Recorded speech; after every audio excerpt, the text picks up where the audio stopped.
One click is all it takes. Data protection is a big issue. A controversial piece of legislation, Passenger Name Record, which covered air travel, was struck down last April because it put all of us under an umbrella of suspicion.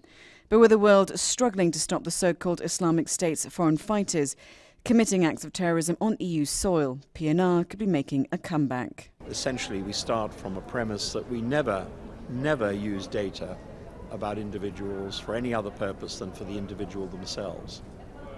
That is an almost impossible situation. But the amount of data that's being collected under PNR is much less than the data that we're going to be requiring from people for a whole lot of other things. 2015, the year for Europe to focus on those most desperately in need. Every year Parliament votes to put its weight behind a single project. Next year's focus is already an area where the EU does well. Europe is the world's biggest aid donor, so what new life can be breathed in? I'd like us to do more on women and girls.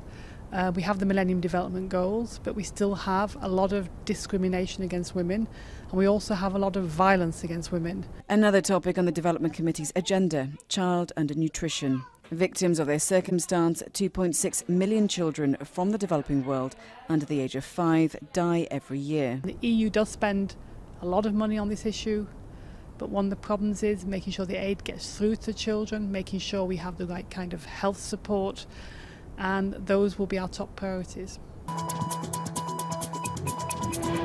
A blind date with a twist. What could you do if you didn't have the use of your eyes? We all found out. We want to show the difficulties we're facing for tasks that are taken for granted by people who can see. The difficulty for us is that since these touch screens have no buttons, no dials, it's just impossible for us to access them.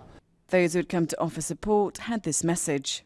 I think blindness or impaired vision is one of the things that people who don't have it find most scary.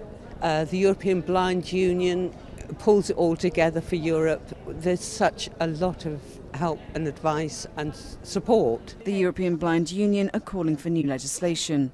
We'll have to see if the new Commission will push through the changes they need.